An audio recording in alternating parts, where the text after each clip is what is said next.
परिसर अभ्यास भाग 1 यामध्ये आज आपण आपले घर व पर्यावरण याचा पुढचा भाग अभ्यासणार आहोत.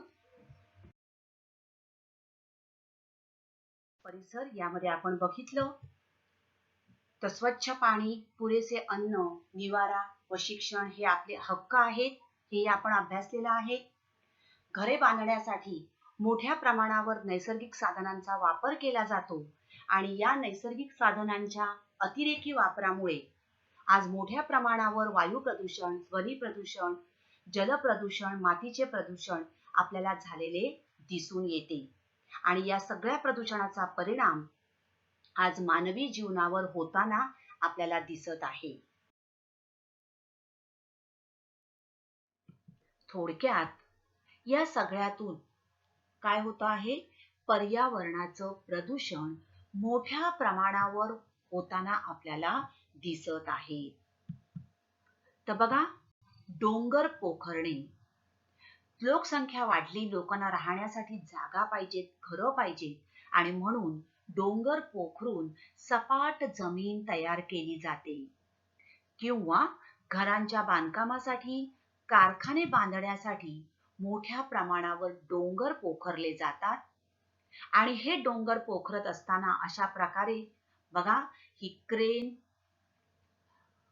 वापरली जाते. त्याचा आवाज, त्याच्यामुळे होणारं ध्वनी प्रदूषण, उडणारी माती, वायू प्रदूषण, मातीचं प्रदूषण, मातीची होणारी धूप, थोडक्यात पर्यावरणाचं प्रदूषण वाढत जात आहे. झाडं तोडली जातात. झाडं तोडल्यामुळे पुन्हा काय होत आहे? वायू प्रदूषणामध्ये वाढ होऊ लागते. तर अशा प्रकारे डोंगर पोखरण्यातून पर्यावरणाचं प्रदूषण होऊ लागलेलं आहे. तर वाळू जी लागते, ही वाळू कुठून आपल्याला मिळते? नदीच्या पात्रातून किंवा समुद्र किनाऱ्यावरून ही आपल्याला वाळू उपलब्ध होते. So extracting sand from seashores and river beds. मग अशा प्रकारे वाळूचा उपसा मोठ्या प्रमाणावर होतो. वाळूचा उपसा झाल्यामुळे सुद्धा पर्यावरणाच्या प्रदूषणात दिवसेंदिवस वाढ होऊ लागलेली आहे. कारण या वाळूमध्ये समुद्रकिनारी असणारे खेकडा, शिंपले यासारखे जीव जे आहेत त्यांच्यावर सुद्धा, त्यांना सुद्धा धोका निर्माण होतो. त्यांची संख्या दिवसेंदिवस कमी होऊ लागते आणि पर्यावरणाची हानी होते. जमिनीतून दगड माती काढली जाते. कौलब तयार करण्यासाठी, विटा तयार करण्यासाठी, घराच्या भिंती बांधण्यासाठी मोठ्या प्रमाणावर माती लागते, दगड लागतात आणि मग जमिनीतून ही जी दगड माती काढली जाते आणि त्यामुळे जमिनीची धूप होते. So extracting stone and sand from the ground leads to soil erosion, soil pollution. आणि अशा प्रकारे पर्यावरणाची हानी होते. It is harmful for environment.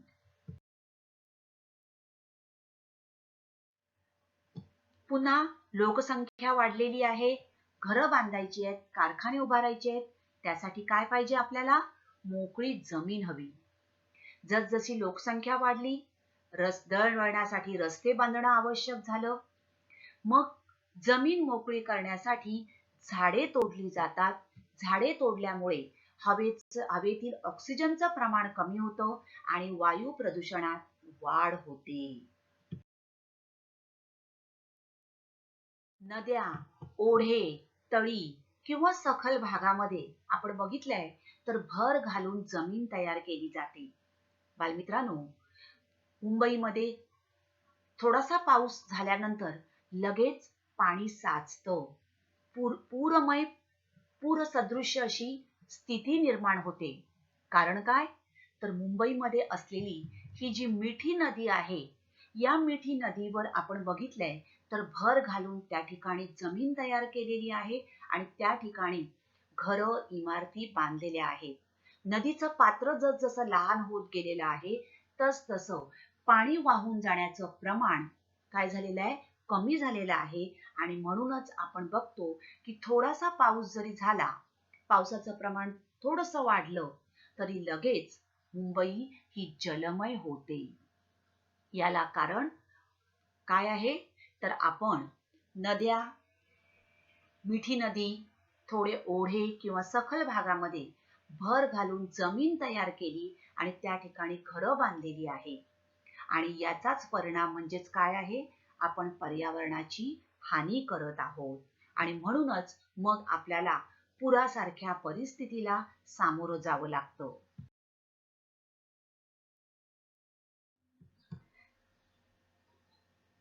त्याचबरोबर आपण बघितलं की घरं बांधण्यासाठी मोठ्या प्रमाणावर पाण्याचा वापर केला जातो.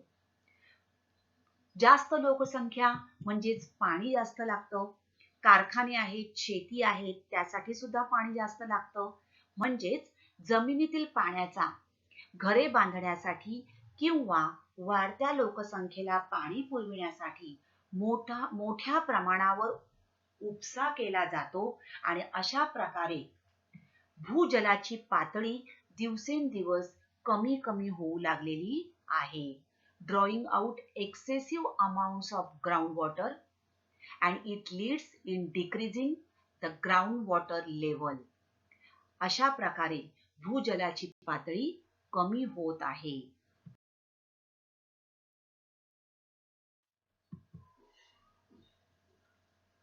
बालमित्रांनो, थोडक्यात ही जी सगळी आपण वाढत्या लोकसंख्येचे हे परिणाम बघत आहोत. शेतीसाठी असलेली जमीन वाढत्या शहरीकरणामुळे वस्त्या व रस्ते तयार करण्यासाठी वापरली जाते. वाढत्या लोकसंख्येला राहण्यासाठी घरं लागतात, कारखाने लागतात. कारण एवढ्या लोकसंख्येला जे काही मिनिमम रिक्वायरमेंट्स आहेत, अन्न, निवारा हे तयार करण्यासाठी काय बांधावे लागतात, कारखाने तयार करावे लागतात. वस्त्र लागतात, कपडे, ते सुद्धा कारखान्यामध्ये, फॅक्टरीमध्ये तयार होतात. थोडक्यात लोकसंख्या जसजशी वाढत गेली तसं माणसाला रस्ते बांधावे लागले, निवाऱ्याची सोय मोठ्या प्रमाणावर करावी लागली, कारखाने निर्माण करावे लागले आणि त्यासाठी उपलब्ध असलेली जमीन कमी पडू लागली आणि माणसाने जंगल तोडायला सुरुवात केली. शेतीसाठी असलेली जमीन सुद्धा या वस्त्या किंवा रस्ते तयार करण्यासाठी वापरली जाऊ लागली. So, because of growing urbanization, land which was previously used for the agriculture is now being used for roads and to raise settlements for the increasing population.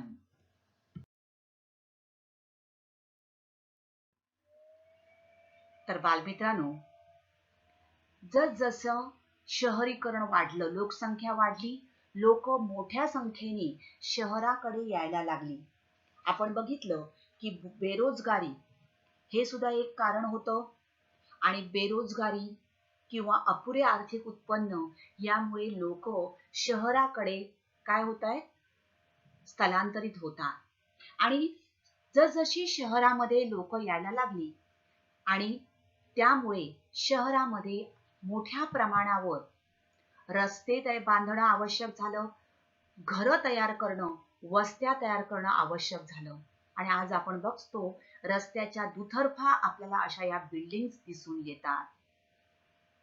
तर वाढत्या शहरीकरणामुळे मोठ्या प्रमाणावर जमीन वापरली जाते. मोठ्या प्रमाणावर वृक्षतोड होऊन वनांचा प्रदेश कमी होऊ लागलेला आहे. Trees are felled in great numbers and forests are reduced.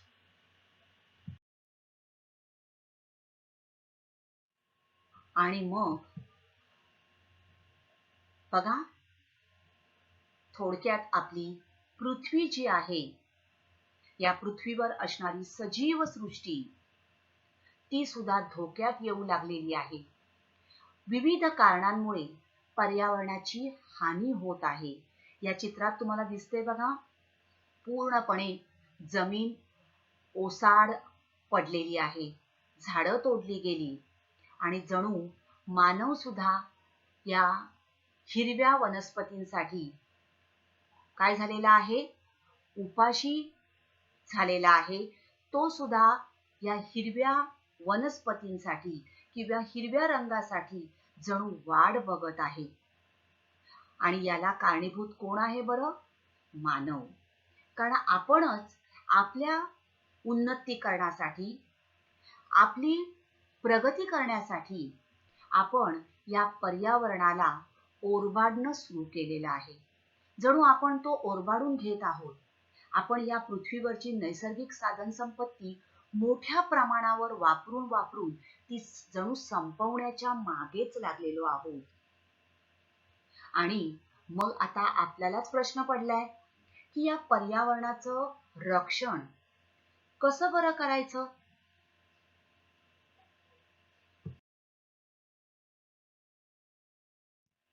बालमित्रांनो, बघा या ठिकाणी तुम्हाला काय दिसतंय? तर झाडांची जंगलं नाहीशी होऊन या ठिकाणी इमारतींची जंगलं आपल्याला दिसून येत आहेत. बालमित्रांनो, हा मोठा प्रश्न तुमच्या पुढे पडला असेल, हो ना? का बरं ही इमारतीची जंगलं निर्माण झाली? Yes, increasing population. तर वाढत्या लोकसंख्येच्या गरजा पूर्ण करण्यासाठी फक्त नैसर्गिक साधन संपत्तीचाच वापर केला जात नाही, तर या नैसर्गिक साधन संपत्तीमध्ये मोठ्या प्रमाणावर ऊर्जा आणि नैसर्गिक ऊर्जेचा सुद्धा वापर केला जातो.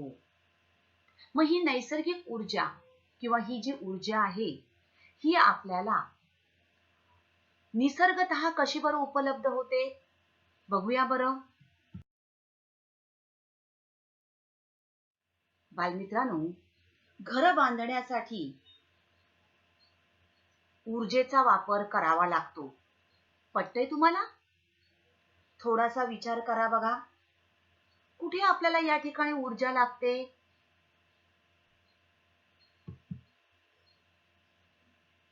घरांसाठी लागणारे साहित्य तयार करण्यासाठी ऊर्जेचा वापर करावा लागतो. करा बरं विचार. साहित्य म्हणजे काय काय लागतं आपल्याला? आपण बघितलं. विटा, कौले, सिमेंट, काचा लागतात ना? तर बालमित्रांनो, बघा, काचा लागतात, विटा लागतात, सिमेंट, कौलं, हे सगळं साहित्य घर तयार करण्यासाठी, घर बांधण्यासाठी लागतं.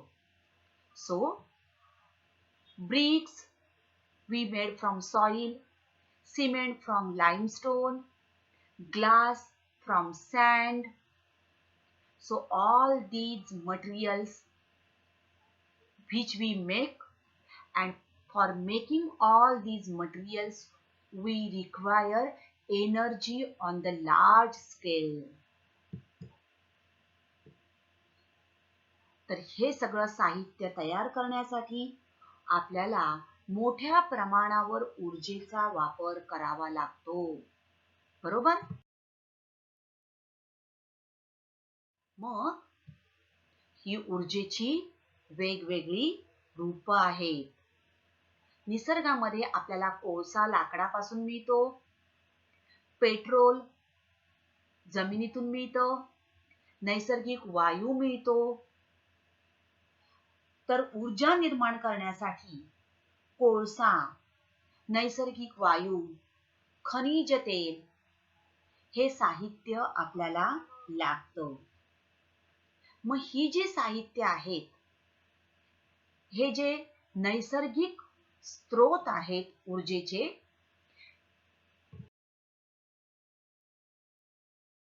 तर हे नैसर्गिक ऊर्जेचे स्रोत जे आहेत यांच्यापासून कारखान्यांमध्ये सिमेंट तयार केलं जातं, काच तयार केली जाते आणि त्यांच्यामुळे मोठ्या प्रमाणावर वायू प्रदूषण सुद्धा होत असतं. ऊर्जा तर संपुष्टात येतेच, पण त्याचबरोबर कारखान्यांमधून बाहेर पडणारा धूर, काचेसाठी लागणारं तापमान आणि यामुळे वायू प्रदूषणामध्ये सुद्धा भर पडत आहे. कोळसा, पेट्रोल किंवा नैसर्गिक वायू यांच्या ज्वलनाने मोठ्या प्रमाणावर वायू प्रदूषण होतं. Burning of these fuels leads to air pollution. आणि या इंधनांचं प्रमाण सुद्धा कमी होतोय. तर बालमित्रांनो, कोळसा, खनिज तेल, नैसर्गिक तेल ही पारंपरिक ऊर्जा स्रोत आहे आणि कोळसा आपल्याला कशापासून मिळतो? लाकडापासून. पेट्रोल जमिनीखालून मिळतं. पेट्रोल, डिझेल ही सगळी नैसर्गिक इंधने आहेत, पारंपरिक ऊर्जा स्रोत आहेत. मात्र हे आपल्याला निसर्गातून मिळतात. त्याचबरोबर ह्यांचे साठे सुद्धा मर्यादित आहेत. एकदा आपण हे साठे वापरले की ही इंधनं संपणार आहेत. पुन्हा आपल्याला हे ऊर्जा स्रोत निर्माण करता येणार नाहीत. कोळसा तयार होण्यासाठी लाखो वर्षे लागतात. बालमित्रांनो, ऑइल, पेट्रोल, नैसर्गिक वायू, कोळसा हे पारंपरिक ऊर्जा स्रोत आहेत.